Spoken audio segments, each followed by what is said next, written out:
All right, welcome everybody to this remote interview. My name is Lisette, and I'm interviewing people and companies doing great things remotely. And today we're interviewing on the head of remote role. And I've got on the line Madison Crane from Spain. And Madison, you are the head of remote at the remote company. So you're like the perfect person to interview for this podcast. So let's start with the first question, which is what is a head of remote? This is such an interesting question because it is different for every person, and probably in every company, the head of remote has different responsibilities. For me, the head of remote is a champion of remote work, someone who makes sure that the company culture is remote first.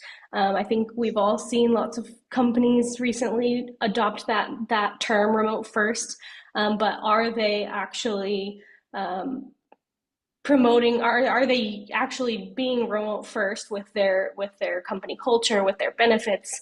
So for me, I'm working on making sure that our benefits match our remote team, making sure that our company culture, that our team stays engaged with each other, even though we are a distributed team all over the world, and we work asynchronously. So it does take quite a bit there.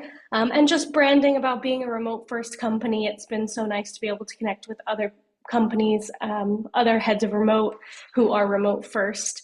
So kind of a long-winded explanation because I think there's not really a solid definition yet of head of remote, but basically just making sure that, our remote team is as happy as they can be. Yeah, it seems like the definition, it's because the role is so broad. It covers so many areas. It touches so many areas, shall I say. And so it's hard to sort of define because it depends on the company and what you need. So I want to dive into some of the responsibilities that you have as head of remote. Let's get like in the weeds and not abstract and like what do you do? What do you actually do as head for you as head of remote? So I do hiring and onboarding. So that means that I'm looking for the best talent all over the world because we hire anywhere anyone lives that, of course, has Wi-Fi. And basically, just that makes our talent pool a lot bigger than companies, say, who may have those location restrictions. So, filtering through all those applications, finding the right candidate for our positions, and just hiring and onboarding is one of the big things that I'm in charge of. Another one is the benefits. We have lots of different benefits, so I'm in charge of managing all of the benefits from, equipment that we send all over the world to, the days off that we have several different kinds, and of course, all of the joy budgets and those types of things. So managing those as well. And also just the branding around being remote first. Always trying to learn in this space. So I spend a lot of time connecting with other companies who are doing similar things to see what they're doing, collaborating with other heads of remotes to see, is there something that I could be doing better here? What are remote workers really needing and wanting during these times? And of course, we have an annual international, what we call a workation, which is an offsite. So I plan the workation and give our team a really fun time to connect in person every year. All right, you had a whole bunch of things that I've got follow-up questions on. The first thing are joy budgets. What are joy budgets? It sounds awesome. Yeah, joy budgets are super fun. There's a budget every single year that you work with us that you get to spend on whatever you want. The only thing is that you have to post in Slack what you spent your money on. So this basically started because a lot of companies do give professional development money or money for kind of continuing education. And we decided why not broaden that and just call it a joy budget. And that way there's no limitations on what people can spend that money on. So some of our team members do spend it on maybe extra courses or learning something new or fun. And then some people spend it, on vacation maybe, but we also have a separate budget for that. They also spend it, I've seen laptops, even though we give laptops, maybe they want an extra screen or something for their office, a standing desk. The treadmills have been really popular recently. So just anything that makes their life a little bit better is what you can spend your joy budget on. And it starts off at $1,000 a year and it goes up from there depending on how long you've been with us. I love it. And I love that you share it out loud. I think that's the key to it because if you just get stuff, it's different. But if you share it, you see what other people get, you're inspired, and it keeps each other a bit accountable. So it doesn't And you go get to know too each off the other. rails. Right. Like what gives you joy? That's a fun Right. question. Oh, I love Exactly. You it. get to learn what gives each other joy and have a conversation about it and say, oh, I've been looking for something like that. What do you think? Or if someone has spent it on a development, it's like maybe they want to share a little bit, 5 minutes in our next kind of team meeting about what they learned or something like that. So, yeah, sharing is a big part of what we do here. I really like that. I like that it becomes a team building exercise and it's built into the system. I love that. In terms of hiring onboarding, you said you filter through applications because you're trying to find people that work remotely. How can you tell if someone's going to be a good remote worker? Like, are there I things that think you look for? Of course, the main one is written communication. We are asynchronous, so we barely have any team meetings because we want people to work when they're most productive. So the biggest thing for me is, we have a few questions on our application, and seeing how people respond to those questions. Can they communicate clearly and effectively? And of course, are they using AI? Because probably not gonna it's not gonna go forward. I mean, I'm all for AI, but some people don't even change anything, and they just put it in there. But just making sure that communication is clear is one of the really big things. And one of our questions is, why do you want to work remotely? And that can tell you a lot about a person. And they usually share their experiences working remotely, or if they don't have any, they're kind of why they want to transition to work remotely. And I think this is really a big indicator of, you know, is this person going to do well in that environment? Right. All right, back to head of remote, which I go on tangents, but these were really good ones. But back to head of remote, in terms of the skills needed for your position, what skills does somebody need to have in order to do this? For sure. I'm going to mention again communication. When you're working on an asynchronous team and you're managing people and onboarding, you have to be able to have clear communication. Another one is definitely organization because, like you said earlier, heads of remotes usually wear lots of different hats and have lots of different responsibilities that maybe kind of have something to do with each other, but sometimes not. So being able to manage all those different projects at once. For me, it's not like I have just one project that I'm working on and then I'm done and then I move on to the next. It's like I have a lot of different projects that I'm working on, and I do have to manage my time and just prioritize a lot and just discipline, of course, because when you're working asynchronously, I don't have to log on from 8 a.m. to 5 p.m. I can, if I have a doctor's appointment, I can log on, let's say 10 a.m. and then, work that way. So being able to be disciplined and making sure that you get all of your work done is also a skill, not just for head of remote, but for asynchronous workers as well. Yeah, just work. But I mean, you have to model the behavior that you want others to see. I would assume as head of remote, people are looking to you as to how to do it. So, Exactly. right. Yeah, and that's one of the things that I actually mentioned. This is kind of not off topic, but not exactly in there, but vacation days. When I take vacation, I really, really try hard to turn off my phone. Well, not turn off my phone, but delete the apps from my phone, not turn on my computer, because I feel like I'm setting an example of, like, if I'm the one who's managing the benefits and I can't even not respond to Slack, then other people are going to feel like they have to be on Slack when they're on vacation, which is not the case at all. So when I'm on vacation, that's kind of my motivation though, is like I wouldn't mind checking Slack, but my motivation is kind of like I need to set the tone here and not work at all while I'm on vacation so that the rest of the team knows that they should not be working either while they're on vacation. I love it indeed, because you could check in from the beach, no problem at all. But I do think that check-in, while easy and can give peace of mind, it also brings the work back. And the point of the vacation is to clear the brain so that you come back fresh, right? And you do need to clear the Exactly. brain a bit. And that's the whole point of it. So I love that. Set the Exactly. example for the others, because others, if they see checking in, they're going to do it too. Like, oh, maybe I should. Can't go totally off. Yes, yes, just go Right. totally off. Like in the age of burnout, we really do need to go totally off. Love it. Exactly. And we give a lot of different types of vacation, but our main, paid holidays are 31 days, but we do strongly encourage at least 2 weeks at a time in the year. So the rest of the vacation days, do whatever you want, take them one day at a time. But we do kind of want our team members to really try and disconnect for that full 2 weeks. I love that.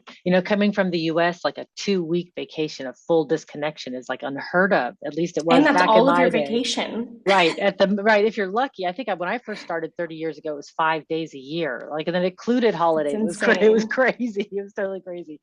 But once I started living in Europe, I did do that 2-week vacation, and it made all the difference. It was weird. It felt weird. It felt wrong. But that's our culture coming through in the the European. Now I'm doing like 3, 4 weeks, and it's great. No problem. Yeah, exactly. It's totally great. All right, I want to talk about tools. Is there anything specific that you use, like that you would recommend other heads of remote use in terms of tooling? Let's see. We do use one of our own tools, which is my Zen team for hiring, onboarding, and employee management. I actually love this tool, not because it's ours, but I love it because it has two sides to it. So I have one login. On one side, I have hiring and onboarding where all the applications come through and I can move them through different stages and communicate with them via email through that platform. And on the other side, it actually has employee engagement. So I put all of our employees in there. It gives me cool statistics and graphs on where everybody's from, how many languages we all speak. And then it also sends bot reminders on Slack for birthdays and work anniversaries. And it also has a question of the day that we have in a channel. So the question of the day is not work related. So it promotes a little bit of that, team bonding daily of just, it's a short question. It could be, what was the last movie you watched or something like that, where it just gives our team maybe 5 minutes that they can just chat about something not work related, asynchronously, of course. So that's a big one that I do use. And then, of course, we use normal ones, Slack for communication. Notion is a big one that we use for document management. When you're asynchronous, you have a lot of documents, and it needs to be very clear where people can find, our benefits policies, our how to log into the tools, all the different documentations that we have for onboarding. We do host in Notion. So definitely, it doesn't have to be Notion, but somewhere where you can have written documentation that people have easy access to, because when you do work asynchronously, I'm working right now, but maybe when I'm off and I shut my phone off, my apps are not on, then somebody might need some information. And if they have to ask me where it is, they have to wait until the next day. So having clear documentation is really important for us. Yeah, indeed. It's sort of it's where your culture is embodied. It's sort of in your asynchronous written documentation. Do you have some sort of a handbook or agreement on how teams work together? Is that also in Notion? Yes, that's a Notion as well. And we actually do something kind of fun at the beginning when you're onboarded is a DISC personality test. And that is also in your My Zen team profile so that people can see. And we also have in your profile, you write the best way to work with me, Oh, because love we it. understand that everyone is different. We have people from different backgrounds, different cultures. Of course, maybe you can understand going from the US to Europe that it's very different in the US. People may expect a response right away when you're during work hours, whereas people from Europe may be a little bit more relaxed on, I reached out to you, just reach it back out, within 24 hours or whatever the case is. So we do have that just to make sure that people write their expectations and that they know how people like to work. For example, mine is I'm very much when I have an idea, I want to get it out so that I don't forget it. But I do not expect you to respond right away. Mhm. Because I may be even off, but if an idea comes to my head, I don't want to wait because I might forget about it. So in my best way to work with me, I have, I may text or not text, I may Slack you at any time of the day, but do not respond unless you're working. So I think that's really important as well, just being able to share your expectations and how you like to work with people. Some people say, hey, if we have something to work on, I'd rather work on it on Slack unless we need a call. And some people in their profile have, if it's something we can fix with a 2 minute Zoom call, just let's hop on a Zoom call. So Right. it's really nice to see how people want to work together.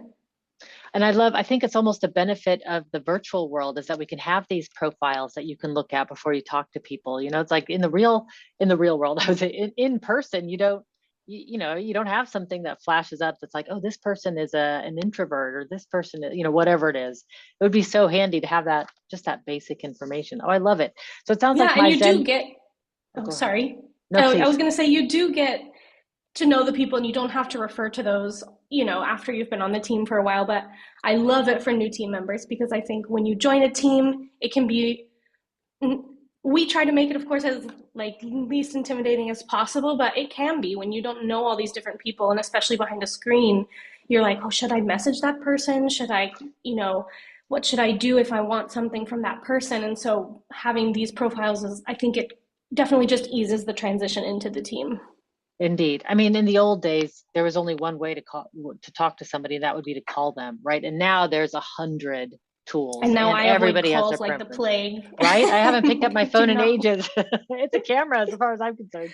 Yes, yeah, exactly. And I would definitely live, if I was in the movie Scream, I'd be alive because I never pick up the phone. Love it. I love it. Okay. What have been some of the challenges? So you've been in this role for the last year. What's hard about this role? So the hardest part, and this is something interesting and maybe unique to us, the remote company as a brand, we want to foster remote work. We want to push remote first, show people how it can function properly. So we do have different products, and it can be hard because we have different teams working on those different products. So we're not always working on a project together. So getting that really team engagement, feeling a part of the whole team has been a little bit of a challenge. And we do try and mitigate it as much as possible, especially one of those being the workation where we meet internationally every year. That's everybody from all the teams come together and we do work together. Um, and last year we worked on a project all together for Partnero, our partnership management platform. So that was really fun and a good way to kind of work with people that don't normally work with. And then during those workations, we usually make sure that every night everyone has dinner with someone they haven't had a dinner with that week before, so that everybody has dinner with everybody throughout the whole week. But when we come back to our homes and we're back in our offices working on our own individual projects, it can be hard to get the team all together at once and connecting that way. Yeah, I've heard this from teams all over the world. It's like the within the team, it's good, the culture's great, the bonding's great. It's the inter-team like networking that is really difficult because you're just not together day to day. Like that's where the bonding happens is in the day-to-day experiences, right? So it's like, yeah, it's tough. It takes a lot of deliberate, proactive work to get those inter-team connections. Yeah, and you can meet in person. That helps a lot. I mean, nothing like hanging out over a big pile of nachos, right? It's just there's just nothing like that online yet. But with holograms and virtual reality, who knows what's possible in the future? So, in your first year, looking back, what advice do you have for other heads of remote? Like, how did you start? What looking back, what if someone were to start at a new role? What would you tell them? Well, it depends on the responsibilities, of course, but for me, I knew that I was the first person in my role when I jumped in. So I really tried to take the experience that I had joining the team and being onboarded when there wasn't someone specifically doing onboarding and thinking, how can I make this better? How can I make a new person feel comfortable and supported from day one? How can I integrate them into this remote team? And of course, then the other things, they had already been doing workations. So I had a little bit of guidance there, but also just taking a look at what they had done in the past and what maybe I think from a new perspective would be really interesting for our team. And just really depends on how big the company is, right? But trying to get to know every department because they're all very different. A lot of the times I've found that what the marketing team wants is a lot different than what the developers want. So just getting to know all the different departments and just communication as well.